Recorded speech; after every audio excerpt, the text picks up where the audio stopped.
Hey guys, it's Sam back from a long absence. I plan on doing more videos a little more regularly, probably once every week or so. Today I'm doing a video I previously ranted about, but I'm just too excited to not do one myself. Few games have impressed me as much as 2009's Batman Arkham Asylum. Between the tight gameplay, amazing story, and superb audio-visual element, The Dark Knight's first foray into next-gen consoles became the seemingly impossible: a great Batman game. With only one complaint, this game made the player feel like Batman without actually having to put on the cowl. However, these complaints, with the one complaint I did have, it kept it from being the perfect game.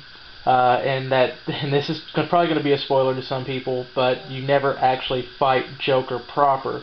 Instead, the last 10 to 15 minutes of the game, you'll battle a roided up version of the Man Who Laughs. When the sequel's teaser trailer surfaced the next year, I became giddy at the idea that the Joker hadn't died, but judging from his appearance, he might have seen better days. At the time, October 2011 felt like a long way off, but here we are, and I present to you my very first unboxing video. So just a quick backstory on this. I pre-ordered this last month with hopes of getting it today, and I did. I was actually hoping to get it yesterday. Ordered it from Walmart.com. Got it when they said I would. So without further ado, and you're going to have to forgive me, I don't have a tripod. I'm doing this one-handed.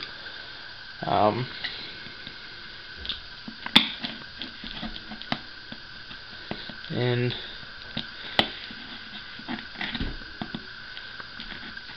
this is probably the most excited I've been about a video game since Arkham Asylum came out.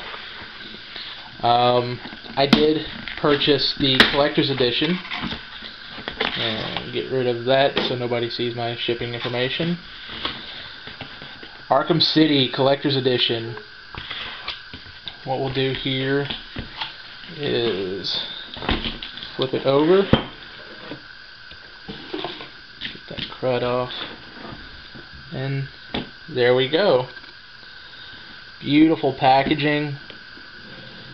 On the side we've got Batman with the bloody jaw. On the back we have the game information with the picture of the new playable character of Catwoman. And then on the side we have the Joker. Wonderful picture of the Joker. Love the artwork.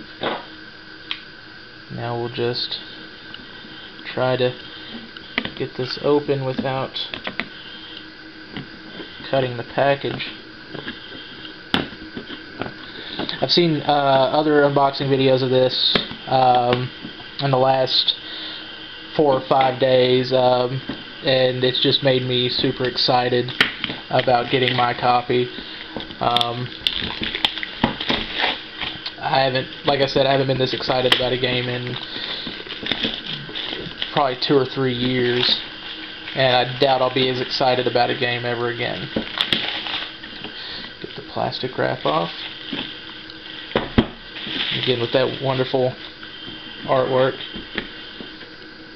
and lift the plastic lid off, and as you noticed immediately, the two sides that show Batman, or sorry, Catwoman Batman and the Joker fell to the side. Now for the contents of the package, I'm going with the thing that had me most excited: the Batman Arkham City statue by Kobukaya, I believe is how you pronounce it. Actually very, very nice weight. Appears to be made out of a really, really, really nice resin material. The detail on this thing is fantastic. Wow. The utility belt is shaded perfectly. It almost looks like a black and white statue from the Batman Black and White series. The cape is really, really nice, and it's basically a character in and of itself. I'll probably do a review of that later. On here we have a little drawer that we can pull out. It comes with Batman Gotham Knight. Strangely enough, it's in black and white. the picture on the front is. Love this movie. I've owned it on DVD. I was hoping that it would be the Blu-ray version with the PS3 version of the game. However, it's not. Not a big deal. Great anime movie. If you don't buy the collector's edition, do yourself a favor, check this movie out. It's pretty good.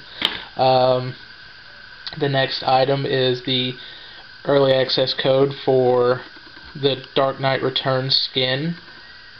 I'm not flipping it over. Then we have the download code for Arkham City, the album. Panic at the Disco, Coheed and Cambria, Daughtry, Serge Tankian, A Place to Bury Strangers. I mean, it's got some pretty big name artists on here. Again, I was hoping it would be the score, because if the score was anything like in the first game, blew me away. That alone was part of the reason why I love the game. However, I'm not complaining. It's basically a whole AV deal, multimedia experience you're getting with the game. The next piece of downloadable content is the Iceberg Lounge challenge map. Apparently it's a penguin themed challenge map, which, as you can see, the penguin looks very gnarly in Arkham City. The next thing is the Gotham City Imposters online beta code. This is an interesting concept for a game. It's a Batman game without Batman. It's essentially a group of vigilantes and a group of Joker wannabes who attempt to find out who is the toughest. It's a first-person shooter. I normally don't do first-person shooters, but seeing as how much I love Batman, I might give it a try. The next piece is the Catwoman download. If you purchase the game new, you have to use the download code to be able to play as Catwoman. If you purchase it used, you have to pay to play as Catwoman, from what I understand anyway. Again, Catwoman looks pretty cool. And then the paper about the Art FX plus Arkham City Collector's Edition statue. Very cool. And then we'll save that for last, because there are a couple of other pieces in here. I think it's just manuals. I could be wrong. We have the Arkham City catalog, which is different pieces of artwork, posters, books, hats, the Batarang controller, which I'm going to have to purchase, action figures, 3D glasses, an advertisement for the new 52. Very cool. Which is a very well done revamp of a comic book series, or comic book universe, I should say. I think that's all that's in the bottom. We've got the French manual and the English manual. No list of controller commands, oddly enough, which is fine. I'm pretty sure I remember how to play Arkham Asylum, and Arkham City is apparently quite similar. The last piece we have is the art book. It starts out with the game director from Rocksteady Studios, Sefton Hill, as a foreword, and then we go into the concept art for the game and the actual Blu-ray disc itself of the game. And this is a very nice hardbound book with a fantastic Batman logo. I love this redesign of the Batman logo. I really wish that the comic books would start going to this logo. So, yeah, I think that's everything in this box.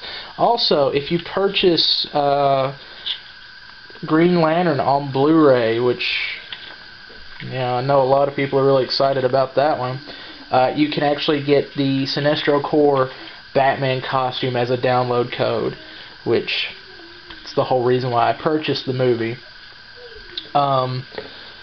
And then there's other pieces of downloadable content that's available depending on where you purchase the game. If you purchase the collector's edition versus the standard version, I know at Best Buy or GameStop, if you pre-ordered the collector's edition, you also got the animated series costume on top of the Dark Knight Returns costume. If you pre-order at Walmart, you don't get anything extra. Tough cookies. Anyway, I will be back in the next couple of days with my primary impressions of the game. And also I'll probably do another video tomorrow-ish explaining where I've been and what I've been doing the last couple of years. Alright, and we will close again on this beautiful statue. Take a look at that. And the Arkham City logo, which is very faint. You can't really see it unless you look at it right here. Right. So this is Sam. I'll be back in a day or two. And I'll see you guys later. Peace.